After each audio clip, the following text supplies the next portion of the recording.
just love somebody else. You don't just love somebody else. Yeah, I won't go back to before.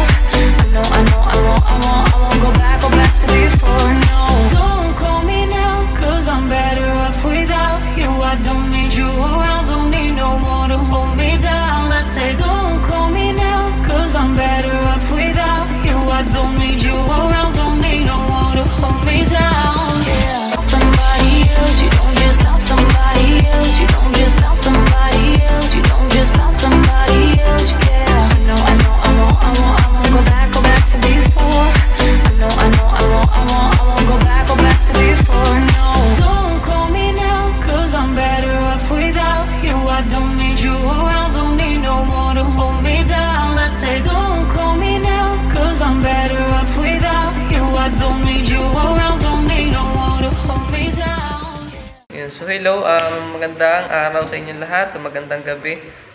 Dito na naman tayo, so panibagong vlog na naman. Dito naman tayo sa isang party na na-set-upan ko ng mga ilaw tsaka sound system. So ipapakita ko lang din kung ano yung mga nilagay ko dito. So ngayon nagte-testing lang ako ng mga ilaw kasi balak ni boss ilipat yung ibang ilaw kasi yung isang bar niya is ayun, kulang na rin sa ilaw.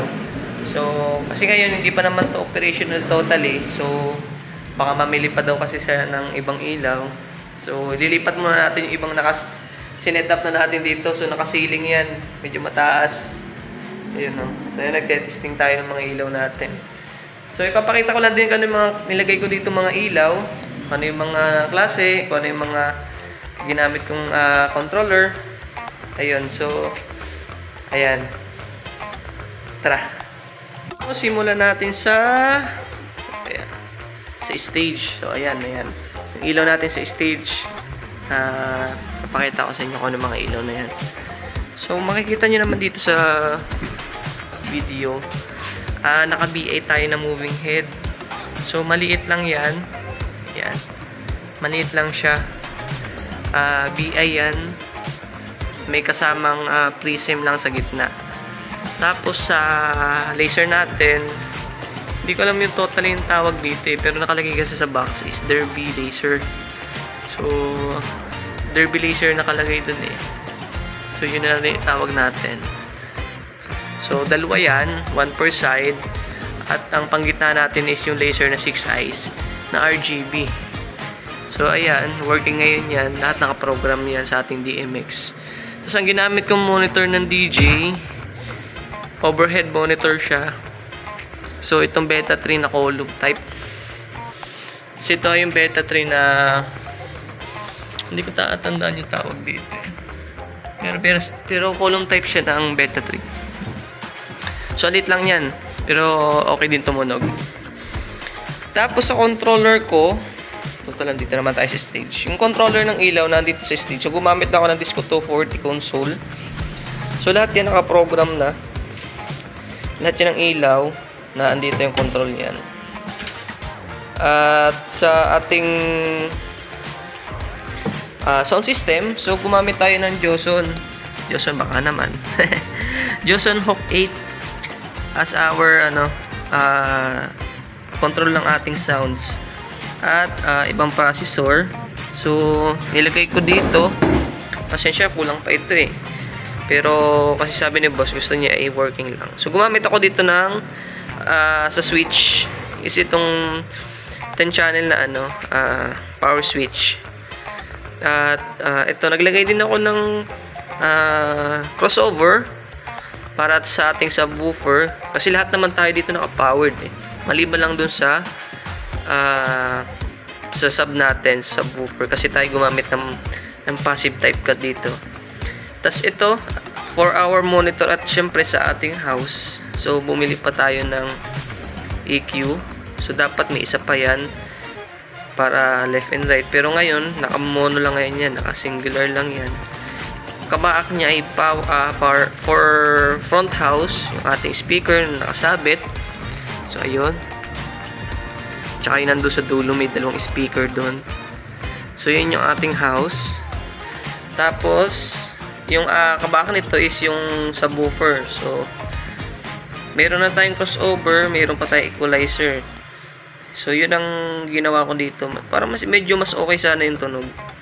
Tapos, para sa atin namang microphone, so ito yung order lang din ni boss sa online. Ewan ko, nabudol siya. Yung JBL na wireless. VM500 yung brand niya. So, sa brand pala ng aking equalizer, nakagamit ako ng Opal na graphic equalizer. Tapos yung ating crossover is Joson. So Chapso yung brand natin. Tapos sa ating powered amplifier naman, naka Broadway VX13 tayo, 1300. So ngayon patay pa ngayon niya kasi di ko naman ginagamit yung subwoofer natin. At yung gamit ko palang subwoofer is so nakahalimaw box ako na 18 inches. So medyo sabihin nyo overkill. Overkill talaga siya para sa espasyo na ito. So gumamit din ako dito ng 2,000 watts na daw kasi ito eh. Hindi ko alam kung 2,000 watts talaga. Pero nakasunod ay 2,000 watts na fog machine. So dito naman tayo sa first line ng ating ilaw, pillar. So ito yung beam, yung ating beam 150 na Tucsunra. So Tucsunra lang yung brand na pinabili ko kasi medyo mura naman siya. Tsaka hindi naman ganun kailangan na kaliwanag o kataas yung wattage kasi medyo maliit lang naman yung ceiling. So baka medyo mainit siya. Mainit na rin naman siya, beam 150 yan eh. Tapos sa gilid is gumamit tayo ng strobe or stormy. Yung iba stormy, iba strobe. So ayan, naka-program na rin yan. Naka-program din yan. So ayan, binabaan ko lang yung brightness ha. Sabihin nyo.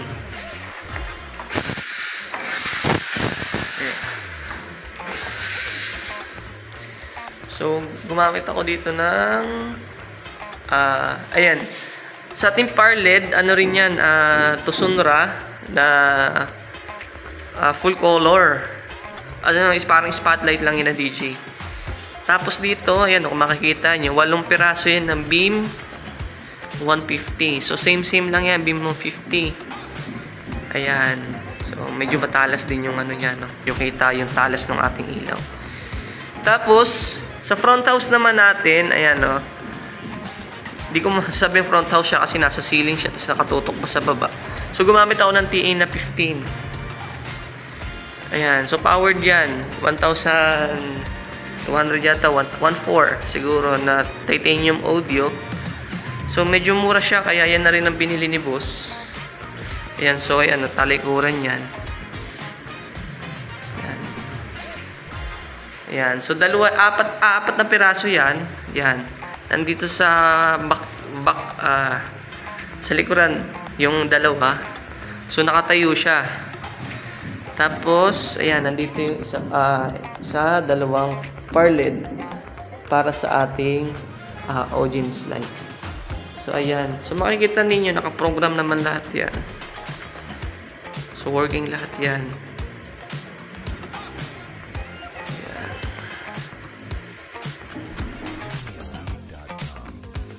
So, dito, sinimulan ko na siyang kalasin. Una, inalis ko muna yung beam 150 at isang Tucsunra na power LED. At sinunod ko rin dito yung kabilang side naman yan na beam 150 ulit. Tsaka isang power LED. So, sa part na ito, medyo natanggalan ako sa pagkalas kasi kahoy yung ginamit namin ditong pinagkakapitan. So yung kahoy na yan, aalisin ko din yan para magamit din dun sa isang paglilipatan namin. Tapos dito sinunod ko na yung nasa gitna. So ganun ulit, inalis ko lang din yung mga ilaw, mga wirings. At ang naiwan lang dyan is yung mga saksakan kasi meron naman doon nakaabang na saksakan.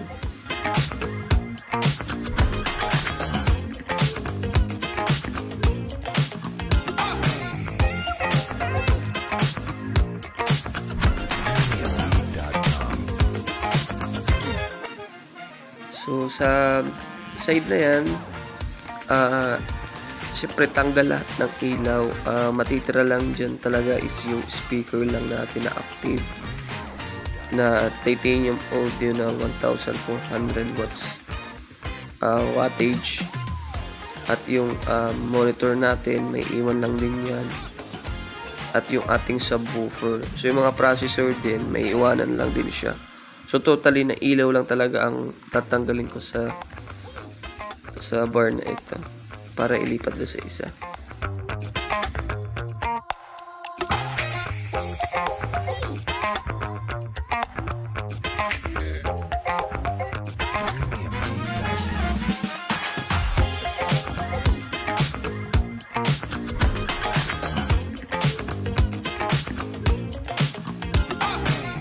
So, dito na kami sa kabilang pwesto nila. So, sorry hindi ko na video kung paano ko kinabit yung ibang ilaw dyan. Kasi mas unang mga ilaw yan na naikabit ko. So, hindi ko pa videos. Dino-document yung pagkakabit ng mga time na yan.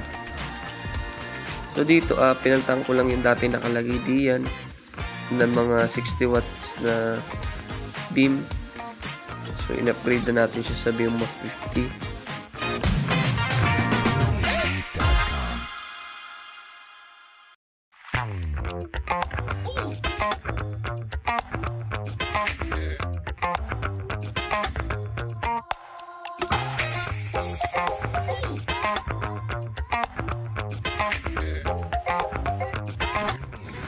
So, sa part na ito, malapit na ako matapos dito.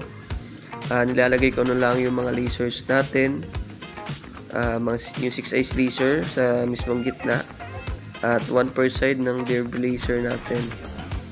At 1 per side ulit ng ating Stormy o yung ating strobe light.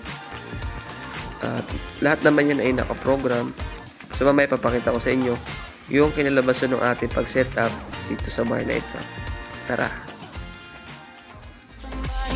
You don't just love somebody else. You don't just love somebody else. You don't just love somebody else. Yeah.